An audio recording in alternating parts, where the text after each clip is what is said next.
Once upon a Wednesday, in a tiny cluttered apartment somewhere in Cairo, a 22-year-old guy named Omar was lying on his couch like a decorative pillow that had given up on life. The fan was spinning above his head, not fast enough to cool him, but just enough to remind him he was still breathing. His phone was somewhere under his belly. A bag of chips was resting on his chest like a trophy of surrender. It had been 3 months since Omar graduated from college. He had promised that this would be the year. The year of change. The year of the glow up. The gym, the startup, the journal, the meditation, the new skills, you name it. He'd written it all down with different colored pens in a beautiful notebook. That notebook was now under his bed, collecting dust beside abandoned dumbbells and a vision board with a ripped corner. Nothing had changed. Actually, it had. He'd grown a bit more hopeless. Whenever he scrolled through Instagram or TikTok, he'd see people his age launching brands, moving abroad, or at least getting shredded. Meanwhile, Omar's biggest achievement was finally reaching level 72 in that mobile game he didn't even like. But deep down, something was whispering. It wasn't loud. It wasn't dramatic. It was just a small, annoying voice. You don't want to be like this forever. Chapter 2, The Myth of Motivation. Let's talk about something real. Everyone says, you just need motivation, bro. But motivation is like Wi-Fi in a crowded cafe, unstable, unreliable, and never there when you need it most. Omar tried the get motivated thing a million times. He'd watch a 3-minute YouTube video with intense background music and a guy yelling, "You can do this. No excuses." Then boom, he's ready to change the world. For exactly 4 hours. After that, he'd crash. Hard. Why? Because motivation is a scam if it's your only fuel. One night, Omar stumbled across a podcast talking about Kaizen, a Japanese philosophy that literally means continuous improvement. The idea? Tiny changes. Like ridiculously tiny. So small your brain doesn't even freak out. So simple you can't say no. Instead of go to the gym 5 times a week, Kaizen says, just wear your sneakers. That's it. Instead of meditate for 30 minutes, it says, just take 1 deep breath. Omar thought, this sounds stupid, but what if stupid is exactly what I need? The next morning, Omar didn't wake up at 5 a.m. He didn't jump out of bed or write in his journal or chug lemon water like a wellness guru. Nah. He snoozed the alarm. Twice. But around 11:07 a.m., while he was scrolling mindlessly, he remembered that weird Kaizen idea from last night. So, what did he do? He got up. Not to do yoga. Not to build a startup. He just made his bed. That's it. No music. No camera. No dopamine rush. Just pulled the covers, fluffed the pillow, and stood there like, okay. That wasn't so hard. Then he went and brushed his teeth. Not because he felt like it. But because 2 small wins in a row sounded cooler than 1. That day, Omar didn't become a different person. But for the first time in months, he didn't feel like a failure. And that 30-second decision, to stand up and make his bed, became a moment he'd look back on. Because it was the first domino in a chain reaction he didn't even see coming.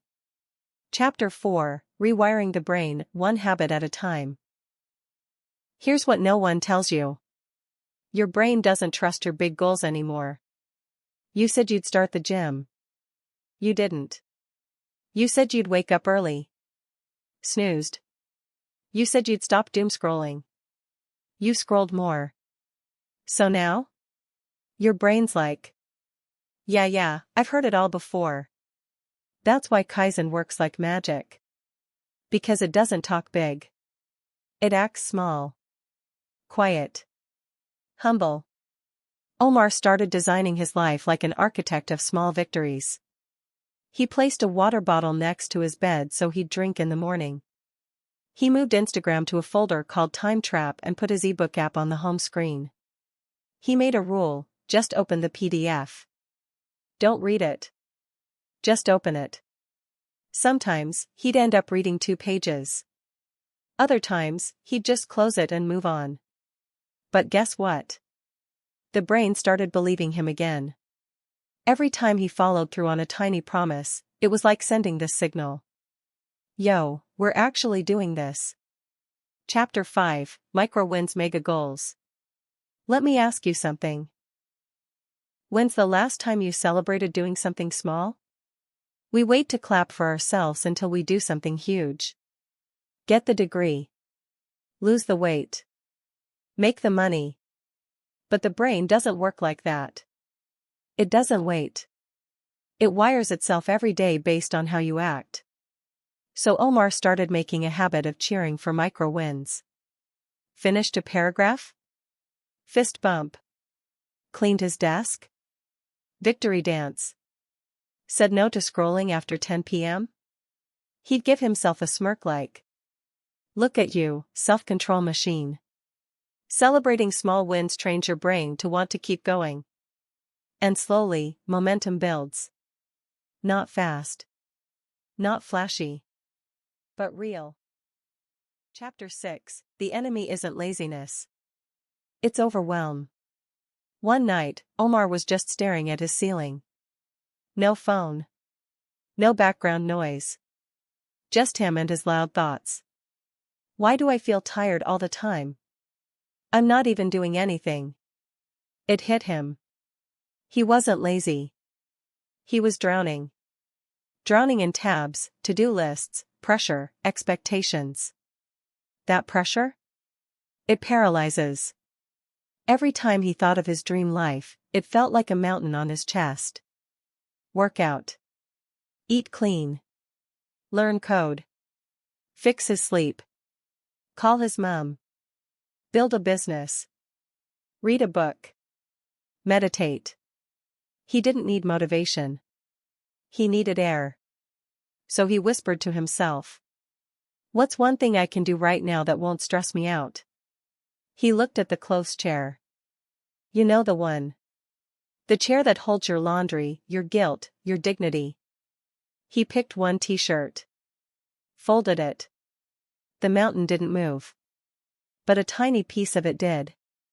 Chapter 7, Redefining What Progress Means. We've been taught that progress is a big leap. Transformation. 180 turns. All in energy. But Kaizen says, progress is folding one t-shirt instead of crying about the whole pile. Progress is replying to one email. Drinking one glass of water. Opening the Notes app and writing the title of your dream project. You're not failing. You're trying to heal your brain from years of burnout, perfectionism, and shame. Omar realized something powerful. He used to think he needed to be disciplined. What he actually needed? Gentleness. The more he was gentle with himself, the more he did. The more he forgave himself, the more consistent he became. He started showing up not because he hated who he was, but because he started liking who he was becoming. Chapter 8, The 1% Rule. Let's say you improve just 1% every day. Sounds lame, right? But here's the math.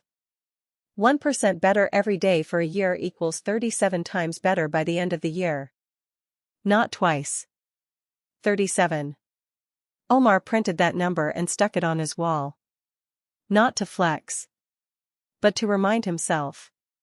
Small is big. When you do it daily. He stopped trying to fix his life. Instead, he made peace with building it, quietly, kindly, and consistently. And somehow, he started walking taller. Not because the world changed, but because he did. Chapter 9, Healing is boring, and that's okay. You know what no one tells you?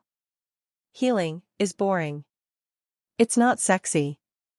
It's not a glow-up montage. It's brushing your teeth every night even when you feel like crying. It's choosing to sleep early instead of doom scrolling. It's drinking water when you'd rather drink iced coffee with extra drama. Omar used to think healing would feel like a movie scene. Rain. Music. A breakthrough. But it felt more like, okay, I journaled today. No one clapped. Cool. Still, he kept going. Because the boring things? They build a strong life. Chapter 10, You Don't Have to Earn Your Rest. One afternoon, Omar took a nap. No guilt. No, I didn't deserve it. No, I should have done more first. Just a nap. And when he woke up, he didn't feel lazy. He felt human. That's the trap most of us fall into. We think rest is a reward for productivity. But rest is fuel for productivity. You don't have to earn your rest. You were born deserving it. Omar started adding rest to his to-do list. And guess what? Everything else got easier. Chapter 11, Becoming the Quiet Hero of Your Story. Omar no longer wanted to be the main character in a loud, chaotic story. He wanted to be the quiet hero. The one who shows up. Does the work. Smiles at his own reflection and says, "We're doing okay, man." He didn't go viral. He didn't get overnight success. But he built something better. Peace. And every now and then, when life knocked him down, he didn't start from zero anymore. He started from experience. From habit. From quiet power. Chapter 12, This story is also yours. If you're listening to this, maybe you are Omar. Maybe you're sitting in your room, trying to breathe under the weight of your own life. Feeling like everyone else has it figured out but you're still stuck in chapter 1. But hear me out. You don't need a miracle. You need a small win. One action. One glass of water. One t-shirt folded. One I'm proud of myself whispered at midnight. Because that's where it begins. Not with a bang. But with a whisper. This isn't just Omar's story. It's yours. And today, you start writing your next line. So get up. Not to chase perfection. But to honor your journey. Your 1% better starts now.